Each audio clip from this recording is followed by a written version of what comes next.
하나님의 전신갑주를 취하여서 신앙생활과 우리 인생에 승리하는 삶을 살아가게 되시기를 기원드립니다. 하나님의 전신갑주를 취하라. 우리 동일한 제목으로 오늘 세 번째 설교를 듣습니다.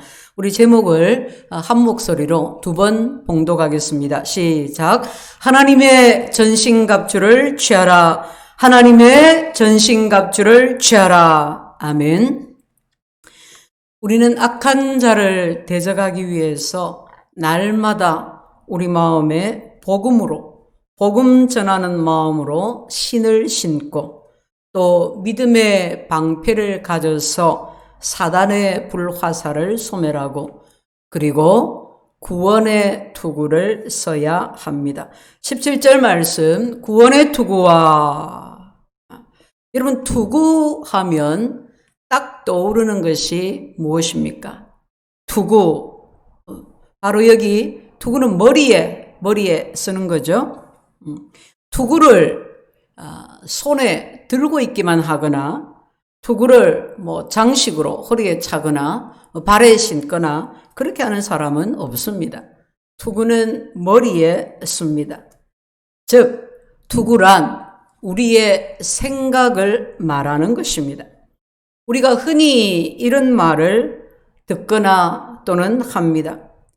아니, 어떻게 한 집에 사는데 이렇게 생각이 다를 수가 있나? 함께 산 지가 몇 년인데, 함께 일한 지가 몇 년인데, 달라도 어쩌면 그렇게 다르냐?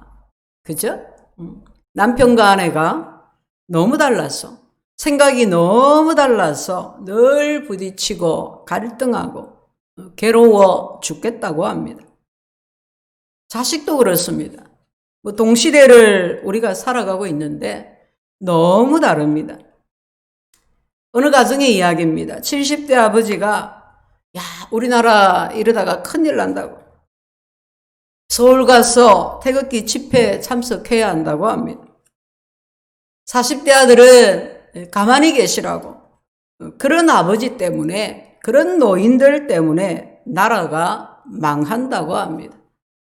태극기냐 촛불이냐 서로 주장하다가 언성이 높아집니다. 그걸 보는 며느리가 나라 망하기 전에 우리 집이 먼저 망하겠다고 합니다. 아들은 어떻게 생각을 그렇게 못하냐고. 좀 더 한번 생각을 깊이 해보라고. 정말 노인들 온고집에는 답이 없다고 그렇게 말하고 아버지는 어떻게 그렇게 저렇게 많이 보이는데 못 보느냐고.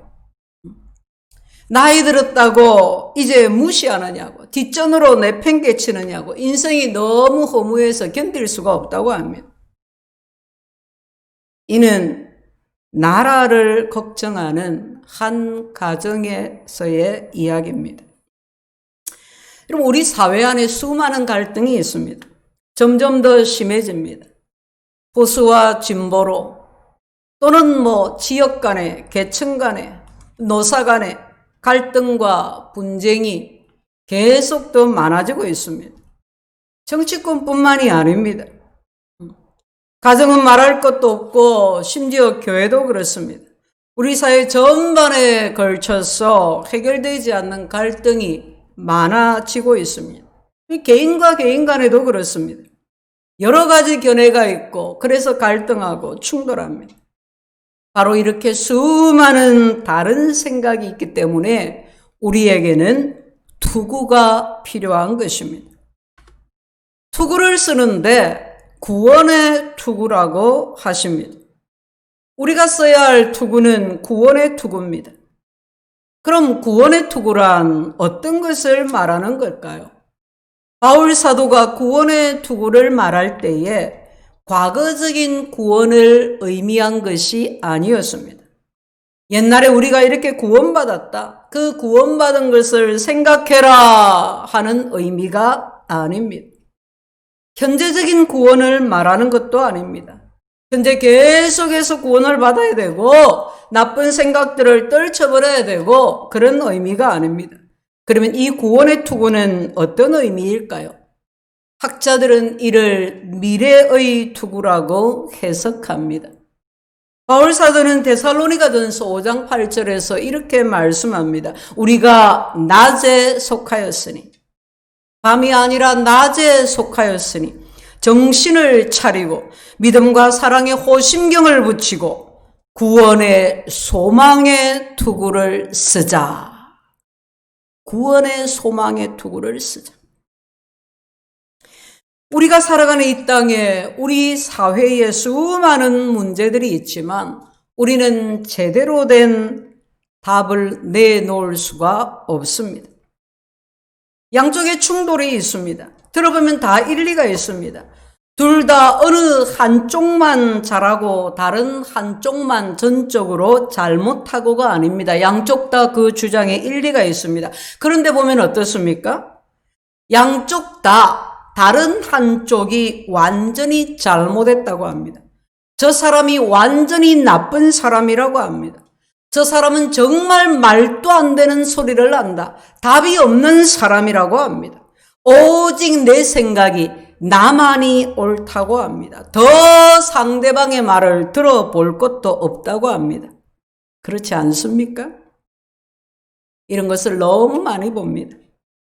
개인 간의 갈등에서도, 가정에서도, 교회에서도, 직장에서도, 우리 사회에, 우리나라에 수많은 갈등이 이래서 해결이 안 됩니다.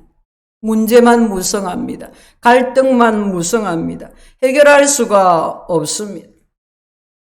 그러면 우리 그리스도인들은 이런 수많은 생각과 갈등 사이에서 수많은 견해들 속에서 어떻게 살아야 합니까?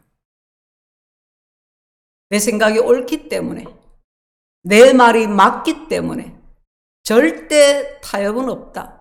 들을 가치도 없다. 그렇게 주장하거나 아니면 절망하고 자포자기하거나 아무리 해도 안 들으니까 문제가 해결되지 않으니까 그저 염세적이 되고 방황하면서 세상이 그런 거지 뭐 사람은 어쩔 수 없지 뭐 하면서 그냥 그렇게 살아야 하는 것입니까? 하나님이 말씀하십니다. 구원의 투구를 쓰라. 우리는 구원의 투구를 써야 합니다. 이 말씀의 의미는 하나님의 온전한 구원을 소망하면서 살아가라는 것입니다. 이 땅에서 사람의 생각과 견해 차이에 이 주장 저 주장에 너무 이끌려 다니지 말라는 것입니다. 성도 여러분, 그러면 그렇게 살면 인생이 불쌍해지고 불행해집니다. 왜냐하면 이 세상에는 우리가 바라볼 수 있는 온전한 소망이 없기 때문입니다. 그래서 바울 사도가 이렇게 말씀합니다. 로마서 8장 22절에 피조물이 다 이제까지 함께 탄식하며 함께 고통을 겪는 것을 우리가 아느니라. 우리 같이 찾아서 한번 읽어보실까요? 로마서 8장 22절입니다. 로마서 8장 22절 피조물이 다 이제까지 함께 탄식하며 함께 고통을 겪고 있는 것을 우리가 아느니라. 계속해서 25절까지 읽겠습니다. 그뿐 아니라 또한 우리 곧 성령의 처음 익은 열매를 받은 우리까지도 속으로 탄식하여 양자될 것 곧 우리 몸의 속량을 기다리느니라. 우리가 소망으로 구원을 얻었음에 보이는 소망이 소망이 아니니 보는 것을 누가 바라리요? 만일 우리가 보지 못하는 것을 바라면 참음으로 기다릴지니라. 아멘. 우리는 보이지 않는 소망으로 구원을 받았습니다. 우리는 믿음으로 이 땅에 살아가면서 여전히 탄식할 것들이 있습니다. 그러나 그 모든 형편과 환경들 가운데서 완전한 주의 구원을 바라보며 소망하면서 그렇게 살라는 것입니다. 사랑하는 성도 여러분, 이 세상에 목숨 걸지 마시기를 바랍니다. 정치의 이념에 목숨 걸지 마시기를 바랍니다. 경제에 목숨 걸지 말고 남편에게 아내에게 목숨 걸지 말고 살림살이에 어떻게 집을 늘리나 뭘 하나 어쩌나 목숨 걸지 말고 세상의 자랑과 성공에 목숨 걸지 마십시오. 그 모든 것은 언젠가는 끝납니다. 속히 끝납니다. 아무것도 남지 않습니다. 그러니 괜한 것에 없어지는 것에 헛되고 헛된 것들에 목숨 걸었다가 그것들이 언젠가 꽝 하고 끝나는 날이 오는데 거기에 목숨 걸었다가는 인생 다 잃어버리는 것입니다. 우리는 보이지 않는 것을 소망해야 할 줄로 믿습니다. 우리는 하나님과 하나님 나라를 소망해야 하는 줄로 믿습니다.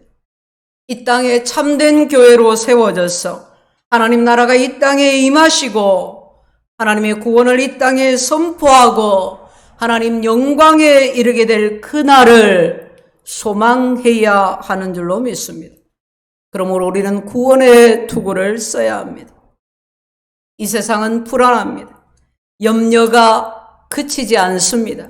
전쟁이 그치지 않습니다. 갈등이 그치지 않습니다. 이것만 해결이 되면 걱정이 없겠다. 이것만 해결이 되면 정말 행복하게 잘 살 텐데 여러분 속지 마세요.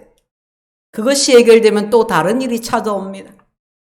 여러분 그렇지 않던가요? 어떤 분이 그럽니다. 목사님 정말 이 문제만 해결이 되면 신앙생활 잘하겠습니다. 이 문제만 해결이 되면 내가 성경도 많이 읽고 기도생활도 잘하고 내가 직분에 정말 충성하겠습니다. 그래서 취업을 하게 됩니다. 자식이 대학에 들어갔습니다. 부부관계가 위기를 넘기고 좋아졌습니다. 빚을 갚기 시작하고 빚을 갚게 되었습니다. 그런데 그 문제가 해결이 되었는데 여전히 신앙생활을 잘 못합니다. 신앙생활은 허울 뿐입니다. 직분은 이름만 가지고 있습니다.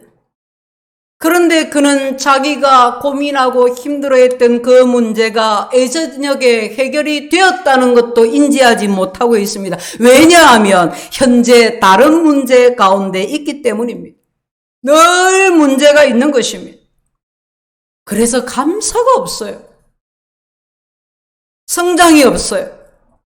뭔가 연약한 가운데 부족한 가운데 문제가 해결되면 감사하고 성취감도 있는데 성취도 없어요. 여전히 이 문제 끝나면 저 문제 끝나면 또 다음 문제에만 매여서 날마다 자고 일어나면 문제에만 급급해서 살아가는 것입니다. 속지 마십시오. 병 때문에 고민하다 병이 나오면 멀쩡하던 자식이 속을 썩입니다. 자식이 이제 정신 좀 차리고 제 길로 가는가 싶으면 직장이 문을 닫느냐 마느냐 합니다. 잘 나가던 사업이 흔들리고 모든 것이 이제 좀 안정이 되고 좀 편안해지는가 하면 누군가와 싸울 일이 생깁니다. 이 사람하고 문제가 해결되고 나면 저 사람과 문제가 생기고 갈등이 생깁니다. 그러므로 속지 마십시오. 하나님의 말씀에 귀를 기울이십시오. 하나님이 말씀하십니다. 너는 구원의 투구를 쓰라. 너는 온 생각을 구원해. 내가 장차 네게 허락할 그 구원에 집중해라. 네 머리에 네 생각에 구원의 투구를 쓰라. 소망의 삶을 살아가라고 말씀하십니다. 우리가 하나님의 구원을 온전하게 바라보게 되면 여러분 놀라운 일이 생깁니다. 그러면 세상이 시시하게 보입니다. 태풍같이 쓰나미같이 지진같이 거센 이 세상에 어떤 것도 시시하게 보이게 됩니다. 때로는 오히려 그 태풍에 감사할 수도 있게 됩니다. 여러분 이번 여름에 큰 태풍 2개가 지나갔습니다. 오랜 장마에 또 태풍에 그 위력이 대단했고 부산을 지나가니까 부산 지역에도 피해가 컸습니다. 첫 번째 태풍이 마이삭이었죠. 이 마이삭이 한밤중에 새벽 막 2시경에 그때 막 정통으로 완전히 지나가는 시간이었어요. 저녁 한 10시, 11시부터 바람이 불고 비가 내리고 이 교회 건물이 집체가 흔들려요. 쾅쾅 막 그렇게. 혹시나 십자가 첨탑은 괜찮으려나? 혹시나 교회 간판은 무사하려나? 염려가 되는 겁니다. 태풍이 지나가고 잠잠하기까지 마음 졸이며 기도하는 마음으로 그 밤을 보내었습니다. 이어 태풍 하이선이 지나갔습니다. 여러분 지난 장마가 40여일이었지 않습니까? 계속해서 비가 오니까 건물이 전체가 이렇게 물에 젖어 있는 그런 상태가 되었죠. 비품실 벽면에 이제 조금씩 습기가 차고 이제 물이 나오고 이런 차에 태풍이 또 온다니까 그 태풍에 또 큰 비가 동반이 되니까 걱정이 되었어요. 그래서 매일같이 하루에 몇 번씩 이렇게 살펴보는 겁니다. 그런데요, 태풍 기간에 오히려 비품실이 자꾸 마르는 겁니다. 자꾸 건조해져요. 짱짱하게. 그 속이 안 보이니 알 수가 없지만 물길이 뭔가 이 지하수 들어오는 물길이 달라졌는가 보다 그렇게 생각하며 감사했습니다. 태풍이 지나가고 여기 대천천으로 나가봤습니다. 천변에 나무들이 다 쓰러지고 물이 막 넘치고 태풍이 지나가고 한 3일간은 그 사람들을 출입을 못하게 했어요. 물이 막 그 산책로로 다 올라왔기 때문에. 물살도 굉장히 빨랐습니다.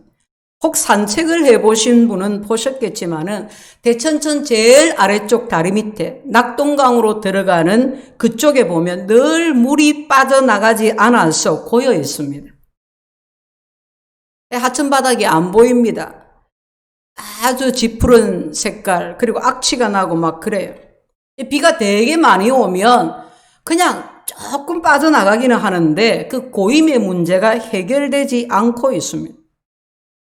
그런 차에 이제 태풍 마이삭으로 많은 물이 세차게 천변을 흘러내려갑니다. 아래쪽으로 가보니까 역시나 고여 있습니다. 빠져나가긴 하는데 아주 조금씩 빠져나갑니다. 그런데 여러분 두 번째 하이선 태풍이 지나가고 난 뒤에 보니까 완전히 그 아래쪽 물이 다 빠져나갔어요. 저는 그 다리 밑에 그 징금다리 밑에 바닥을 처음 봤어요. 그 더러운 물이 다 빠져나가고 깨끗한 물로 다 채워져 있어요. 비가 많이 와서 낙동강 수면이 높아졌는데 천변이 오히려 낮아서 거기에 늘 고여 있었는데 어떻게 물이 그렇게 싹 빠져나가는지 모르겠어요. 계속 졸졸졸 흐르는 물소리를 들으면서 물 빠져나가는 것을 신기하게 구경했습니다. 정체되어 있던 것이, 막혀 있던 것이 뭔가의 변화로 뚫려지고 물길이 열려진 것입니다. 우리는 자연을 통해서 주변 환경을 통해서 많은 것을 배웁니다. 영적 교훈을 받습니다. 하나님이 하시는 놀라운 일들을 자연을 보면서 또 거기에 비추어서 자신의 삶을 통해서 하나님이 하시는 일을 보게 됩니다. 태풍을 통해서도 태풍 가운데서도 하나님의 뜻이 계십니다. 태풍을 통해서 우리의 막힌 것들이 뚫어지고 새로운 물길을 하나님께서 내어주시는 것입니다. 사랑하는 성도 여러분, 사람이 아는 것에는 한계가 있습니다. 사람은 불완전합니다. 구원의 투구를 쓰고 세상을 바라보십시오. 구원의 투구를 쓰고 세상을 바라보고 구원의 투구를 쓰고 사람을 바라보십시오. 그러면 이 세상에 그 정말 너무도 대단한 것들이 아무것도 아닌 하찮은 것들이라는 것이 보일 것입니다. 구원의 투구를 쓰고 바라보면 이 세상에 너무 작고 미미한 그것이 정말 대단한 아름다운 것임을 또한 보게 될 것입니다. 막혀 있고 힘들고 고생하지만 하나님은 우리의 모든 형편과 환경 가운데서 일하시고 계십니다. 하나님은 하나님의 뜻으로 구원 섭리로 일하시고 계십니다. 하나님이 하시는 일은 중도에 포기되는 것이 없습니다. 태풍 속에서도 하나님이 새 길을 내고 계신 것을 보게 되시기를 축복합니다. 너희는 구원의 투구를 쓰라. 그리고 성령의 검을 가지라. 하나님이 우리에게 주신 영적 무기는 성령의 검입니다. 그런데 이 성령의 칼이 뭐냐? 바로 해석이 나옵니다. 구원의 투구와 성령의 검 곧 하나님의 말씀을 가지라. 그냥 하나님의 말씀이라고 하면 될 텐데 왜 성령의 검이라고 하셨을까요? 여기에는 해석이 필요합니다. 헬라어 원문에 하나님의 말씀을 가리키는 두 가지 단어가 있습니다. 하나는 로고스고 다른 하나는 레마입니다. 하나님의 말씀 로고스, 하나님의 말씀 레마, 그렇게 원문에 기록이 되어 있습니다. 첫 번째 로고스는 오늘날 성경 66권에 기록된 완전한 하나님의 계시의 말씀입니다. 하나님이 직접 하시고 하나님이 선지자를 통해서 기록하게 하시고 성령의 감동으로 기록하게 하시고 우리가 가지고 있는 이 성경, 이 말씀을 로고스라고 합니다. 두 번째 레마는 하나님의 말씀은 말씀인데 특별한 말씀입니다. 즉 이 성경 66권 가운데에 나에게 특별히 다가온 말씀을 레마라고 합니다. 내가 낙심해 있을 때, 내가 너무 힘들고 우울하고 고통스러울 때, 근데 설교를 듣는데 그 말씀이 내 마음에 콱 박히는 거예요. 아이고 내가 이렇게 널브러져 있으면 어떡하나, 성경이라도 읽자. 전혀 마음은 안 그런데 그대로 그래도 성경이라도 한번 읽어보자고 믿음을 동원해서 성경을 딱 펼쳐서 읽으려고 하는데 어느 한 구절이 내 마음에 콱 박히는 겁니다. 내가 너를 사랑한다. 내가 너를 안다. 내가 너와 함께하고 있다. 여러분 이런 경험이 있습니까? 어떤 중요한 일을 앞두고 너무너무 마음이 불안하고 두렵습니다. 어떻게 해야 될지를 잘 모르겠습니다. 그런데 어느 날 하나님의 말씀이 나에게 다가옵니다. 두려워하지 말라. 놀라지 말라. 나는 네 하나님이라. 너는 마음을 담대하게 해라. 내가 모세와 함께 있었던 것 같이 너와 함께 하리라. 여호수아 1장에 하나님이 여호수아에게 주신 말씀이 여호수아에게 주신 말씀이 아니라 나에게 주시는 말씀으로 팍 다가오는 것입니다. 이 말씀이 바로 레마입니다. 설교를 듣다가 어느 날 큐티를 하는데 운전을 하고 가고 있는 중에 등산을 하는 중에 갑자기 하나님의 어떤 말씀이 마치도 살아있는 듯이 강력하게 나에게 다가옵니다. 그것이 바로 성령의 검입니다. 이 성령의 검, 하나님의 말씀을 가지라는 것입니다. 성경 66권에 있는 모든 말씀이 하나님의 말씀입니다. 능력의 말씀이요 진리의 말씀입니다. 구원의 말씀이요 축복의 말씀입니다. 그런데 여러분 그 말씀이 나에게 역사하지 않으면 아무 소용이 없지 않습니까? 아무리 성경을 많이 읽어도, 아무리 설교를 많이 들어도 그 말씀이 성령으로 나에게 역사하지 않으면 아무 소용이 없는 거예요. 다른 책 읽는 거하고 무슨 차이가 있겠습니까? 다른 좋은 말씀, 좋은 이야기 듣는 거하고 무슨 차이가 있겠습니까? 그래서 자꾸 하나님 말씀이 내게 들려지게 해주세요. 내게 말씀해 주세요. 말씀이 내게 들려지고 깨달아지게 해주세요 하고 기도하는 것입니다. 하나님의 말씀이 성령으로 말미암아 우리 마음에 들려지게 되기를, 심어지게 되기를 주의 이름으로 축복합니다. 하나님의 로고스의 말씀이 우리에게, 나에게 역사하시는 레마가 될 수 있기를 축복합니다. 예수님이 마태복음 13장에서 밭의 비유를 말씀하셨습니다. 그런데 여기 놀라운 일이 있습니다. 씨가 뿌려졌는데 어떤 씨가 길가에 떨어졌습니다. 그런데 싹도 내지 못하고 죽습니다. 어떤 씨가 자갈밭에 떨어졌습니다. 조금 자라다가 죽습니다. 또 어떤 씨가 가시밭에 떨어졌습니다. 잘 무성하게 자라는가 싶더니 결국은 가시 때문에 다 죽습니다. 이 어떤 씨를 말씀이라고 했습니다. 하나님의 말씀이라. 능력의 말씀이, 치유의 말씀이, 회복의 말씀이, 축복의 말씀이 떨어졌습니다. 그런데 여러분, 하나님의 말씀이 어떤 밭에서는, 어떤 환경에서는 죽는다고 합니다. 자라지 못한다고 합니다. 결실하지 못한다고 합니다. 하나님의 말씀이 말입니다. 놀랍지 않습니까? 살아있고 운동력이 있고 혼과 영과 및 관절과 골수를 찔러 쪼개는 능력의 말씀이 어떤 환경에서는 역사하지 못한다는 것입니다. 역사할 수가 없다는 것입니다. 우리는 성령의 검, 하나님의 말씀을 가져야 합니다. 하나님의 말씀이 나에게 역사하시도록 우리 마음이 다 말씀이 뿌려져서 싹을 내고 자라고 결실하는 옥토밭이 되기를 축복합니다. 로고스의 말씀이 나에게 뿌려질 때에 내게 레마의 말씀이 되어지기를 축복합니다. 축복합니다. 축복합니다.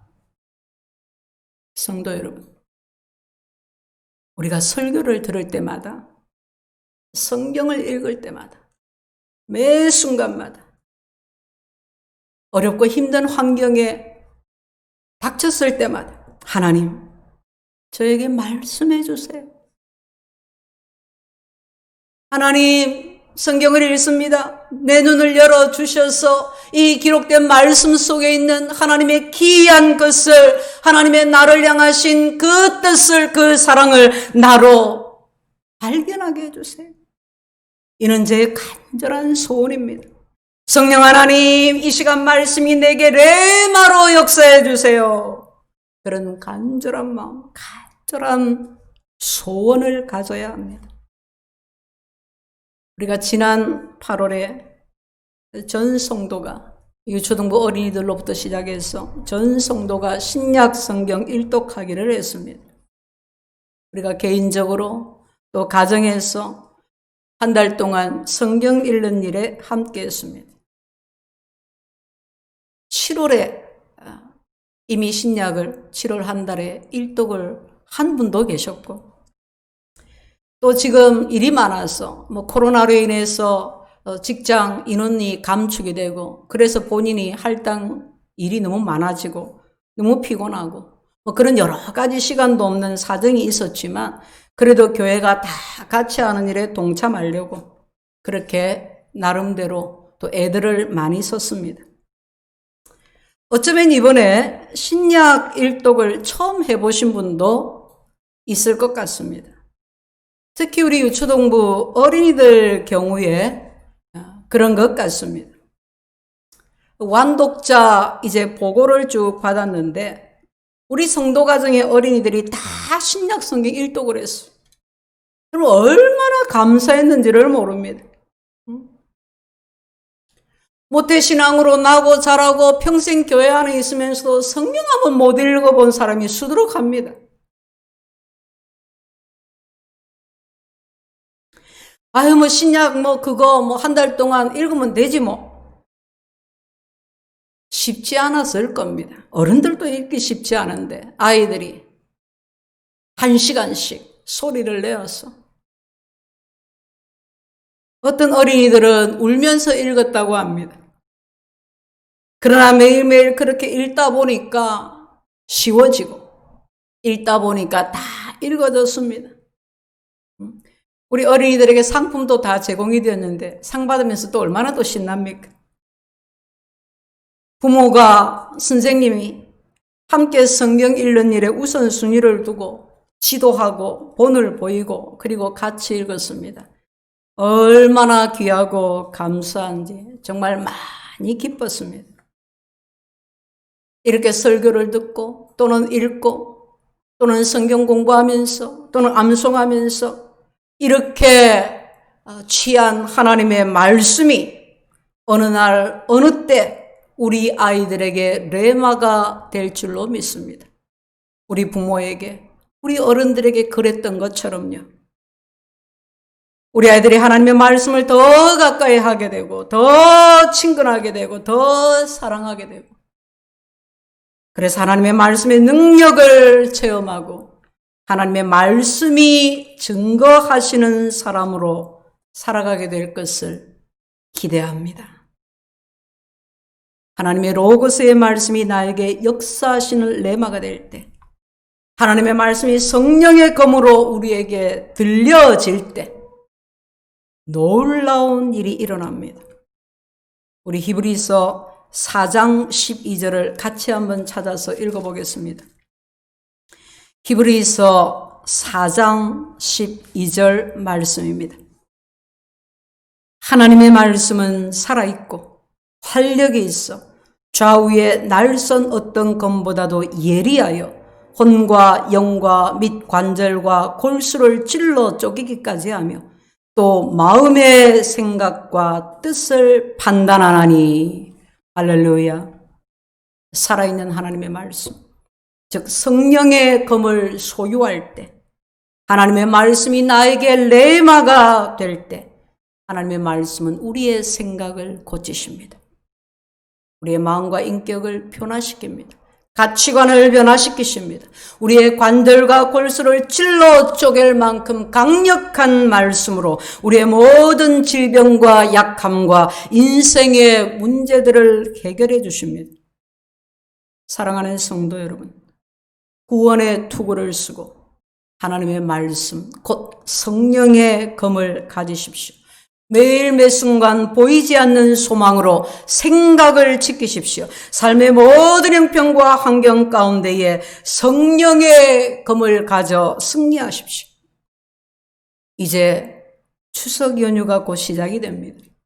이번 추석은 코로나로 인해서 여러 가지 제한과 제약이 있지만 제각기 형편을 따라서 지혜롭고 은혜스럽게 명절을 또 가족들이 잘 보내시기를 바랍니다. 우리가 처하는 어떤 형편 중에도 주 안에서 강건하고 하나님의 전신갑주를 취해서 승리하는 삶을 살기를 바랍니다.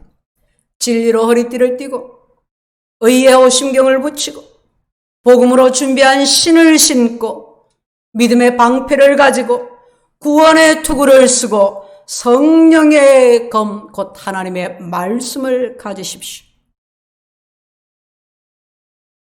그래야 우리의 믿음이 어떤 것인지, 믿음의 축복이 어떤 것인지, 우리 믿음의 결국이 어떤 것인지, 이같이 작고 부족하고 미천한 나에게 하나님이 어떤 사랑으로, 어떤 은혜로 날마다 역사해 주시는지, 날마다 순간마다 더욱 깨닫고 더욱 감사하고 더욱 강건하고 더욱 무장되어서 우리 모두 영적 전쟁에서 승리하는 삶을 살아가게 되시기를 주의 이름으로 축원드립니다.